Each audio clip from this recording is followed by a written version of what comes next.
Hi mga mahal, ang ating topic ngayon na tinatanong ni Ken. Ang tanong niya ay, ano ang pwesto para matagal mapagod? So na pag-uusapan for today's video. Interesado ka bang malaman kung ano ang kasagot?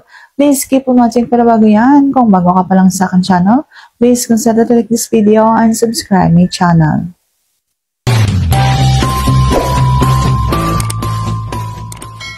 So, ang pwesto para matagal kang mapagod at hindi ka agad hihingalin ay yung nakatayo ka. At ano yung nakatayo ka? So, syempre, tatayo ka tapos yung babae ay nakatalikod sa'yo na parang aso. So, yan talaga yung hindi ka agad mapapagod.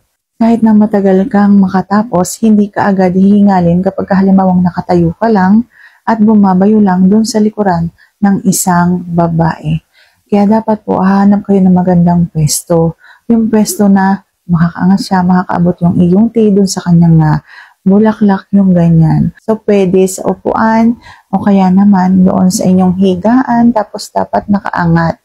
So, yung pwesto na yan talaga yung hindi ka agad mapapagod at hihingalin.